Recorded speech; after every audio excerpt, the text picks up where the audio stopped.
الحمد لله رب العالمين وبه نستعين وبعد بسم الله الرحمن الرحيم هل أتاك حديث الغاشية وجوه يومئذ خاشعة عاملة ناصبة تصلى نارا حامية وقال قل هو الله أحد الله الصمد لم يلد ولم يولد ولم يكن له كفوا أحد.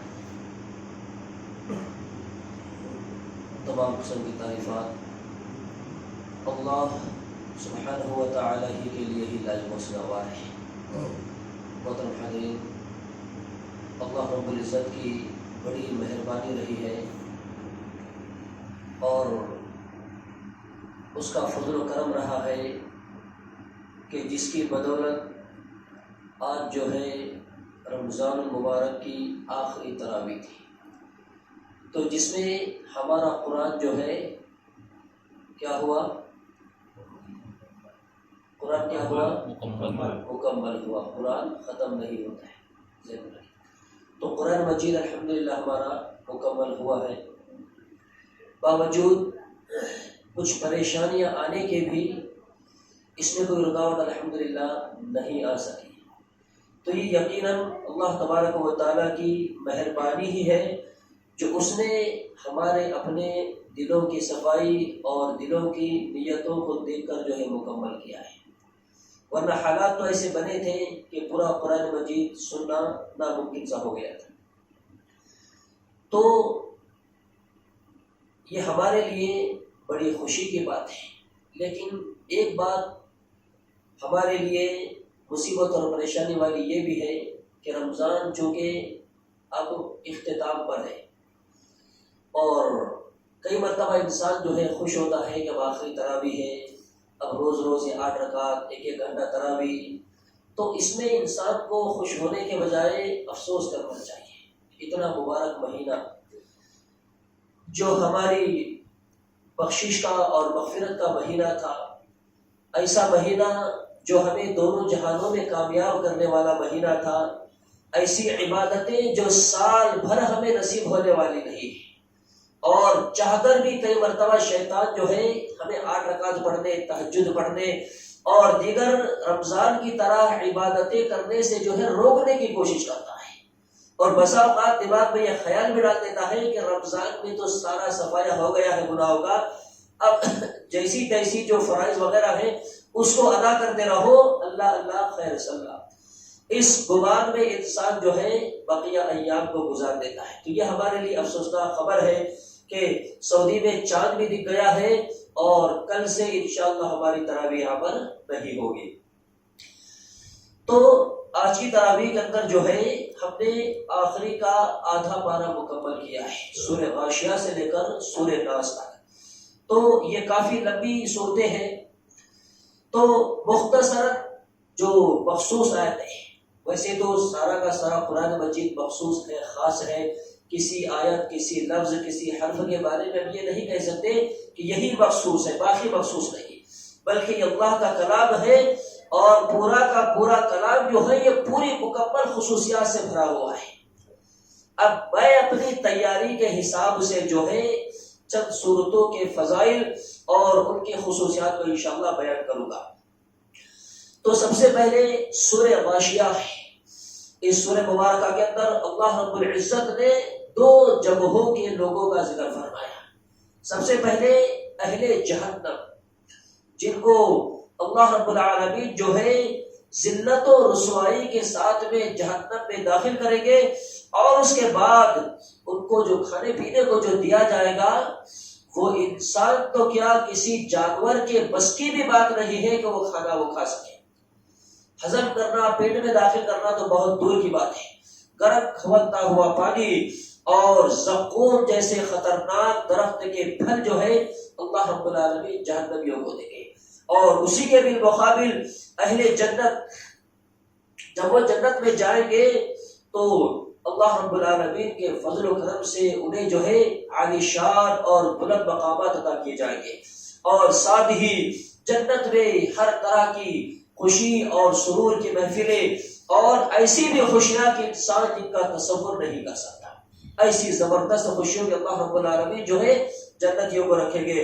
اور پھر تھوڑا آگے چل کے اللہ رب العزت نے اونٹ کی پیدائش اور اسی طرح آسمان، زمین اور بڑی بڑی مخلوقات کی تخلیق اور ان کی کیفیات کو بیان کیا ہے۔ تو یہ ساری جو چیزیں بیان کی گئی ہے پورے قرآن مجید کے اندر، ان کو وجود بخشنے والی ذات، ان میں خاصیت پیدا کرنے والی ذات اور ان کو اپنے ماتحتی میں رکھنے والی ذات جو ہے اللہ رب العالمین ہی کی ذات ہے۔ اس کے بعد سورہ فجر کی ابتدائی جو آیات ہے ان آیات میں ایام عشرہ ذی الحجہ یعنی قربانی کے جو 10 دن ہوتے ہیں ان کی فضیلت بیان کی گئی۔ تو وہ 10 دن بھی جو ہے عبادتوں کے اعتبار سے دنیا کے سارے ایام میں سب سے زیادہ فضیلت والے دن ہیں۔ اور اسی سورہ میں آگے چل کر اللہ رب العزت نے جو ہے قوم عاد اور دیگر قوموں کا یہاں پر ذکر کیا ہے کہ اللہ نے ان کو جو ہے کیسے ہلاک و برباد کیا تھا۔ اور پھر آگے چل کر سورہ بلد ہے، سورہ شمس ہے، یہ ساری کی ساری صورتیں جس کے اندر اللہ رب العزت نے انسان کی تخلیق اور دیگر مخلوقات کی تخلیق کو بھی ان کے اندر بیان کیا۔ اور آگے چل کر انسانوں کو یہی درس دیتا رہا اللہ رب العزت کہ یہ ساری جو قومیں گزری ہیں جو اللہ رب العالمین کے عذابات کا نشانہ بنی تھی، یہ صرف اپنے رسولوں اور پیغمبروں کو جھٹلانے کی وجہ سے اور اللہ رب العالمین کے احکامات کو نہ ماننے کی وجہ سے عذابات آئے تھے۔ اور اس کے بعد سورہ تین جس میں اللہ رب العزت نے جو ہے 3 مقامات کا ذکر کیا ہے، والتین والزیتون، زیتون اور انجیر۔ تو اس سے مراد جو ہے بیت المقدس کا مقام ہے جہاں پر سیدنا حضرت عیسیٰ علیہ السلام کی پیدائش ہوئی تھی۔ اس مقام کے بارے میں اللہ رب العزت نے قسم کھا کر کہا کہ والتین والزیتون، والتین یعنی زیتون اور انجیر کی قسم، وطور سینین اور طور سینا کی بھی قسم۔ یہ طور سینا کیا ہے؟ یہ حضرت موسیٰ علیہ السلام کی جائے ولادت۔ حضرت موسیٰ علیہ السلام جو ہے جن کو کوہ طور کی طرف منسوب کیا جاتا ہے، اللہ نے اس مقام کی بھی قسم کھائی، وَهَذَا الْبَلَدِ الْأَمِينِ، اور اس بلد امین کی۔ تو بلد امین سے مراد اللہ کے رسول صلی اللہ علیہ وسلم کی جائے پیدائش، یعنی مکہ مکرمہ کی بھی اللہ نے قسم کھا کر کہا لَقَدْ خَلَقْنَا الْإِنسَانَ فِي أَحْسَنِ تَقْوِيمٍ، تحقیق ہم نے انسان کو جو ہے بہت ہی بہترین قالب کے اندر ڈالا ہے۔ انسان کو جو ہے اللہ نے بہت زبردست صورت کے اندر پیدا کیا ہے۔ اس آیت کریمہ کی روشنی میں ایک واقعہ میں نے پڑھنے میں آیا تھا۔ ایک بادشاہ جو ہے اپنے محل کے اوپری حصے میں اپنی بیوی کے ساتھ بیٹھا ہوا تھا، تو چاند جو ہے اس دن پورے آب و تاب کے ساتھ اور پورے جلال کے ساتھ میں جو ہے پورے زمین پر روشنی بکھر رہا تھا، یعنی چاند جو ہے بہترین اور خوبصورت انداز میں دکھ رہا تھا۔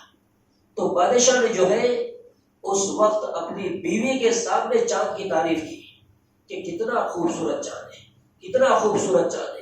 اس وقت اس کی بیوی نے اس سے کہا تھا کہ کیا تم نے قرآن مجید کی آیت نہیں پڑھی، لقد خلقنا الانسان فی احسن تقویم، اللہ نے سب سے خوبصورت جو ہے صرف انسان کو بنایا ہے۔ تو کائنات کی ساری چیزیں جس میں خصوصاً جو ہے جانور ہے، اللہ نے انسان کا چہرہ جو ہے اوپر رکھا ہوا ہے، بلند مقام پر رکھا ہوا ہے، اور دیگر جتنے بھی مخلوقات ہیں، جتنے بھی جانور چرند پرند ہیں، ان ساری کی ساری مخلوقات کے چہروں کو اللہ نے کہاں رکھا ہوا ہے؟ نیچے رکھا ہوا ہے۔ تو یہ انسان کی تخلیق جس میں اللہ رب العزت نے انسان کو خوبصورت بنایا ہے، لیکن انسان اپنے اعمال، اپنے کردار، اپنے کرتوتوں، اپنی بد اخلاقیوں کی وجہ سے جو ہے ذلت و رسوائی کے گڑھے کے اندر جا گرتا ہے۔ اب اس کے بعد میں آگے چل کر سورہ علق جو اللہ کے رسول صلی اللہ علیہ وسلم پر سب سے پہلے جو ہے آیت نازل ہوئی تھی، اقرأ باسم ربک الذی خلق، جس میں اللہ کے رسول صلی اللہ علیہ وسلم پر وحی کے نزول کے وقت حضرت جبرائیل نے کہا تھا یا محمد اقرأ، اقرأ یا محمد، اے محمد آپ پڑھیے۔ اللہ کے رسول صلی اللہ علیہ وسلم چونکہ امی تھے، پڑھے لکھے نہیں تھے، اللہ کے رسول نے کہا کہ میں پڑھنا نہیں جانتا. یہ واقعہ سب لوگوں کو معلوم ہے. اور اللہ کے رسول کو زور زور سے دبایا گیا، اور اس کے بعد اللہ تبارک و تعالیٰ کی مہربانی سے آپ صلی اللہ علیہ وسلم کے زبان سے جو ہے قرآن مجید جو ہے نکل پڑا. تو یہ ابتدائی آیات جو 5 آیتیں ہیں جس میں اللہ نے قلم کی اور پڑھنے کی فضیلت کو بیان کیا ہے. علم دین جو ہے کتنی اہمیت کا حامل ہے. اللہ رب العزت نے سب سے پہلے جو وحی اللہ کے رسول صلی اللہ علیہ وسلم پر نازل کی اس میں یہی بتلایا گیا ہے کہ اللہ کے نزدیک علم دین، علم شریعہ کی بہت زیادہ اہمیت ہے. اور پھر آگے چل کر ایک سورہ مبارکہ اَرَأَيْتَ الَّذِي يُكَذِّبُ بِالدِّينِ، جس میں اللہ رب العزت نے منافقین کی چند بد عادات کو بیان کیا ہے، بری خصلتوں کو بیان کیا ہے جو دین کو یعنی قیامت کے دن کو جھٹلاتے ہیں. فَذَلِكَ الَّذِي يَدُعُّ الْيَتِيمَ، جن کا یتیم کے ساتھ معاملہ بھی درست نہیں ہوتا ہے. وَلَا يَحُضُّ عَلَىٰ طَعَامِ الْمِسْكِينِ، اور کھانا کھلانے پر بھی وہ ابھارتے نہیں ہیں. فَوَيْلٌ لِّلْمُصَلِّينَ، تو ویل ہے یعنی ہلاکت اور بربادی ہے نماز پڑھنے والوں کے لیے. کون سے نمازی؟ الذین هم عن صلاتهم ساہون، جو لوگ اپنی نمازوں میں جو ہے غفلت برتتے ہیں. نماز ایک ایسی عبادت ہے جس کی جتنی فضیلتیں بیان کی جائے اتنی کم ہے. اس کی فضیلت کے لیے ایک بات یہ کہہ دوں، اللہ نے شریعت کے ٹوٹل احکامات اللہ کے رسول صلی اللہ علیہ وسلم پر کہاں نازل کیے؟ اس زمین کے اوپر. لیکن جب نماز کی باری آئی خصوصی طور پر اللہ کے رسول صلی اللہ علیہ وسلم کو حضرت جبرائیل کی معیت میں مخصوص سواری کے ساتھ میں انبیاء کرام علیہ السلام کی امامت کراتے ہوئے اللہ رب العالمین کے دربار میں پہنچایا گیا، اور وہاں جانے کے بعد یہ عبادت جو ہے اللہ کے رسول صلی اللہ علیہ وسلم کے حوالے کی گئی ہے. اور اتنی عظیم، اتنی زبردست عبادت میں اگر ہماری سستی اور لاپرواہی اگر ہوتی ہے تو ہم سے بڑا بدنصیب کوئی نہیں ہے. نماز ہو رہی ہے تو نماز میں ہمارا دھیان کدھر ہے؟ کبھی ہمارے زبان سے آمین نکلتا ہے، کبھی لاپرواہی میں آمین نکلتا بھی نہیں. ایک آدھ بار ربنا لک الحمد حمدا کثیرا طیبا مبارکا، ایک آدھ بار آواز زور سے آ جاتی ہے، ایک آدھ بار آتی بھی نہیں. تو یہ کیا ہے؟ جب ان الفاظ کو زور سے ادا کرنا ہی ہے، ہر نماز میں ہر رکوع کے بعد میں ان الفاظ کو سارے لوگوں کو دہرانا ہے. 2-3 لوگ مسجد میں ربنا لک الحمد حمدا کثیرا طیبا مبارکا، 20 لوگوں میں 2 لوگ اگر ادا کر رہے ہیں تو مطلب یہ ہے کہ کچھ لوگ دل میں پڑھ رہے ہیں، جبکہ اس کی بڑی فضیلت آئی ہے. تو یہ لاپرواہی کی ایک شکل ہے کہ انسان کا دل دماغ جو ہے کبھی کدھر ہے تو کبھی کدھر ہے. تو نماز میں اس طرح کی لاپرواہیاں جو ہے یہ اچھی بات نہیں ہے. الذین هم یراؤون، ایسے نمازیوں کے لیے خرابی ہے جو نمازوں میں غفلت برتتے ہیں اور اپنی نمازوں کے اندر جو ہے ریاکاری کو ظاہر کرتے ہیں. ریا والی نماز کے لوگوں کو بتلا رہے ہیں کہ ہم نمازی ہیں، بڑے نمازی، بڑے پرہیزگار ہیں. اور اس کے بعد سورہ لہب، تبت یدا ابی لہب وتب، اللہ کے رسول صلی اللہ علیہ وسلم جو ہے اہل مکہ کو دعوت دینے کے لیے ایک مقام پر بلائے، اور لوگوں کو آپ صلی اللہ علیہ وسلم نے کچھ وصیتیں نصیحتیں کی، اور اس کے بعد میں لوگوں سے یہ کہا اگر میں تم لوگوں کو یہ خبر دوں کہ اس پہاڑ کے پیچھے جو ہے بہت بڑا لشکر تم پر حملہ کرنے والا ہے تو کیا تم لوگ میری بات کو مان لو گے؟ اور چونکہ اللہ کے رسول صلی اللہ علیہ وسلم کی زندگی کا 40 سالہ وقفہ جو ہے مکہ والوں کے درمیان میں گزرا تھا، لوگ آپ کو صادق اور امین کہتے تھے کہ آپ سب سے زیادہ سچے، سب سے زیادہ امانت دار، آپ سے نیک انسان دنیا میں کوئی بھی نہیں ہے، ہم آپ کی بات کو قبول کر سکتے ہیں. اللہ کے رسول صلی اللہ علیہ وسلم نے اس وقت پھر مکہ والوں کو دعوت دیتے ہوئے کہا کہ میں تمہیں جو ہے اس سے بھی بھیانک اور خطرناک دل کی ہلاکت اور بربادی سے ڈرانے کے لیے یہاں پر جمع کیا. اس وقت اس کا بخت ابو لہب نے جو ہے اللہ کے رسول صلی اللہ علیہ وسلم سے کہا تھا تبت لک یا محمد، اے محمد تیرے لیے خرابی، اس واسطے تو نے ہم کو جمع کیا ہے. اور پھر اللہ کے رسول صلی اللہ علیہ وسلم کو مارنے کے لیے اس نے پتھر بھی اٹھایا تھا، جس پر اللہ رب العزت نے جو ہے ابو لہب کی ہلاکت اور بربادی پر یہ سورہ مبارکہ نازل کی. اور اس کے بعد میں سورہ اخلاص، قل هو اللہ احد، اللہ الصمد لم یلد ولم یولد ولم یکن لہ کفوا احد. بے شمار فضائل اس سورت کی بیان کی جاتی ہے، لیکن اس سورہ کے شان نزول میں مفسرین لکھتے ہیں کہ مشرکین مکہ نے آپ صلی اللہ علیہ وسلم سے اللہ رب العالمین کا جو ہے نسب نامہ، اللہ رب العالمین کا تعارف مانگا تھا کہ اللہ کیسا ہے، کون ہے، کہاں رہتا ہے، کیا ہے کیا نہیں.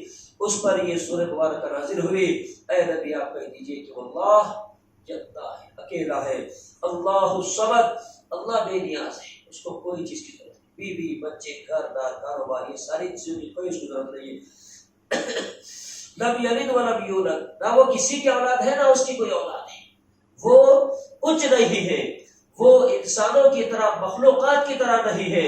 ولم یکن لہ کفوا احد، اور اس پوری کائنات میں وہ کیسا ہے اس کے جیسا کوئی نہیں ہے. کائنات کی جتنی بھی چیزیں ہیں، کائنات کی کسی بھی چیز کی طرح اللہ رب العالمین جو ہے نہیں ہے، وہ اس کا ہمسر اس کا برابر کوئی نہیں ہے. اور اس کے بعد معوذتین سورہ فلق اور سورہ ناس، یہ اللہ کے رسول صلی اللہ علیہ وسلم پر اس وقت نازل ہوئی جب آپ صلی اللہ علیہ وسلم پر ایک یہودی لبید بن عاصم نے جو ہے جادو کیا تھا.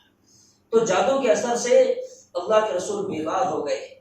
تو حضرت جبرائیل آ کر آپ صلی اللہ علیہ وسلم کو خبر دیے اللہ کے رسول فلاں یہودی نے آپ پر جادو کیا ہے، اور یہ آیتیں جو میں لے کر آیا ہوں ان آیتوں کے ذریعے سے اللہ رب العالمین تمہارے جادو کو جو ہے زائل کرنے والا ہے. اللہ کے رسول پڑھتے گئے، اللہ رب العالمین نے جو ہے جادو کو ختم کر دیا. تو ان صورتوں کی جو ہے بڑی فضیلت بیان ہوئی ہے. انسان اگر جنات و شیاطین کے شرور اور فتن سے اگر بچنا چاہے تو ان آیتوں کی کثرت سے وہ تلاوت کرتا رہے. انسان کو کئی مرتبہ نظر لگ جاتی، نظر بد لگ جاتی ہے، کئی مرتبہ وہ اثرات کے اندر آ جاتا ہے، کئی مرتبہ اس پر جادو ہو جاتی ہے. ان ساری پریشانیوں سے بچنے کے لیے انسان جو ہے معوذتین کا ہمیشہ ورد کیا کرے. اللہ تبارک و تعالی جو ہے اس کے ذریعے سے انسان کو جنات و شیاطین کے شرور اور فتن سے محفوظ فرما دیں گے. اللہ رب العزت سے ہم دعا کرتے ہیں الہ العالمین ہم نے جو بھی ٹوٹے پھوٹے انداز میں اس مبارک مہینے کے اندر عبادتیں کی ہے اور قرآن و سنت کے جو بھی احکامات ہم نے سنے ہیں اللہ اس کو ذہن میں رکھتے ہوئے ان سارے احکامات پر ہم تمام کو عمل کرنے کی توفیق عطا فرمائے. اللہ رب العالمین اس معاملے میں جو بھی کوتاہی یا لغزشیں بشری تقاضے کے مطابق ہوئی ہو اللہ اپنے شان کے مطابق ہماری غلطیوں کو معاف فرما کر ہمیں آئندہ ان غلطیوں سے بچنے بچانے کی توفیق عطا فرمائے. آمین.